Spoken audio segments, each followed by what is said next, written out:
Hi, this is the fixture for Cummings wicking part. We have two parts, left hand and right hand. Right now on the fixtures they are showing both of them. The purpose of the movie is to present some of the main features of the fixture. Uh, I brought up right now the machine clearance, which is an 800 millimeter in diameter, and from the top view we can see that the fixture and the part as sitting on the fixture clears the machine clearance. Uh, let's switch back to the fixture only and take a look around. For up, this is how the fixture looks like without the parts. Here at the front will be up 10, and I will show right now how the fixture will look with the left hand part, and right now I switch to the right hand part, and you see appearing the spindle and the tool for the intake and exhaust phases. So for left hand part, right now I will focus on the exhaust phase. I show how the spindle will move and the tool will move around to machine that phase. The more critical is the intake phase, which has that 45-degree angle, and we see the tool and spindle moving. I did this study to ensure clearance between the spindle and the fixture while doing this critical operation. And if I switch to the top view, you can see right now, if I move right now the spindle closest to the fixture, this is the position. We is the maximum allowed position of the spindle as in close proximity with the fixture, and reaches the whole surface we need to machine for the intake. The same thing will be for the right hand part, except that the intake phase will be on the other side right now, and you see the spindle moving around, along that phase.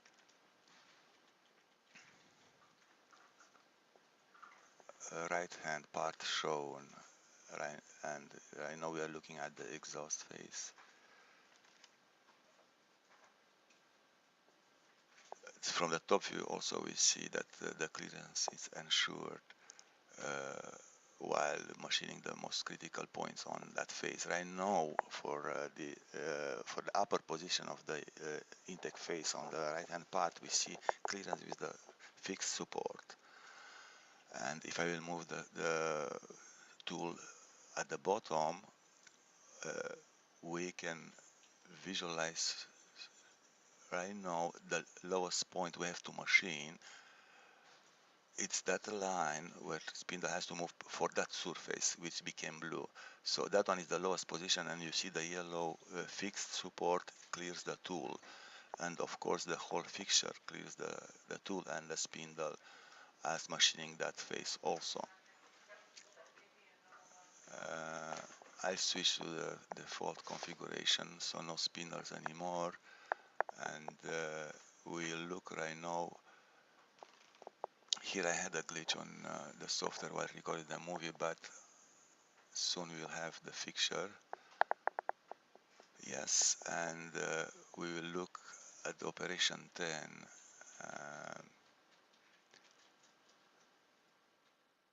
I will open just a sub-assembly just for operation 10.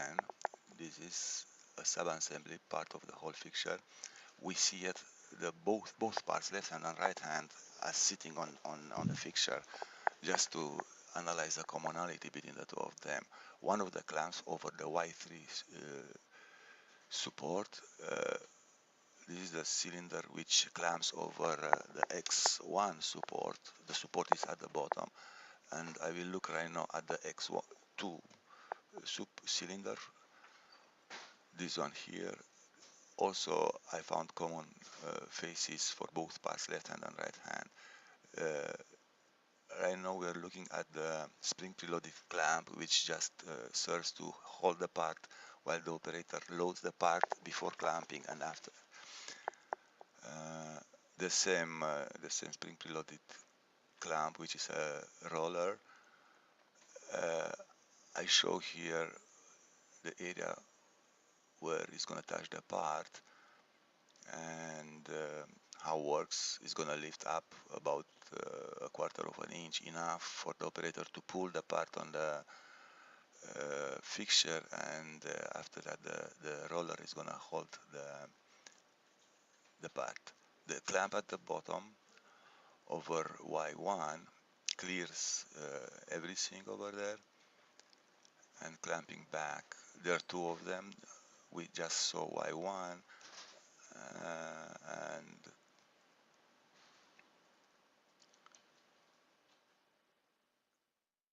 right here I remove the part just to see, have a look at the fixture on its own. We can see the work supports on yellow for Y and X. They have air check. It was one of the questions on the email. Everywhere, all the supports, the cast datum supports, they have air check.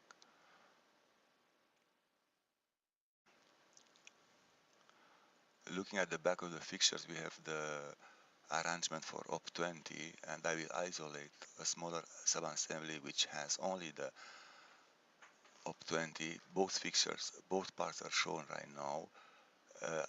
I begin showing the spring preloaded mechanism to hold the part while the operator loads the part. It's different design for the spring preloaded clamp, but I did try to find commonality, and I was not capable, so this is why I picked two different spots on each part, left hand or right hand, and the mechanism has two different arms. They move together, but each one will see only one spot at a time, depending on what part we have. Right now, I show the left hand part, and you will see only one arm. See the small notch over there, so we'll hold the part, while the other one, it's just sitting on the air. And I switch right now to the left hand part. This arm right now see the notch on the part, while the other one doesn't have a corresponding spot. Top clamps, the area to clamp over, it's kind of narrow. I know it's a question on the email. The clamp arm shown right now will be improved to maximize the surface, but this is how much surface the part makes available, and those two spots are the only one which they have commonality between left hand and right hand part, so no other choices. At the bottom, the question on the email is about the clearance while the arm clamps and clamp. Uh, it's a special design arm and clamp. Uh, the angular motion, it's designed to be to a minimum, just enough for the arms to remove from as it is right now, will allow loading the part, and after that a small angular motion will clamp over. The clamp is strong, is stable, and they're the only two areas on common on both parts. As in regarding the clearance, while the clamps moves, there is plenty of clearance with all the uh, nearby surfaces on either part, left hand or right hand. And right now, another question was about the supports. We have four fixed supports, and right now I showed the area where we'll use a work support. We have only one shown, and it was one of the on one of the earlier meetings with NIMAC. We concluded to have only one spot as is shown right now. I can show right now another configuration which was another design intent where we can use two work supports, and like this, and this is another option. It's NIMAC to choose between one work support in the middle or two of them on the middle line of the parts. Uh, on my drawings, I proposed one, as I was under the impression that it's one of the NIMAC preferences, but of course we can choose know at design time to have two instead of one. Please let me know about that. I sure I know when we machine the intake phase, yes, of course the tool will get very close to the work support, but it's a CNC machine and the path of the tool can be carefully designed so we can have two work supports and make sure we are not going to damage them while machining.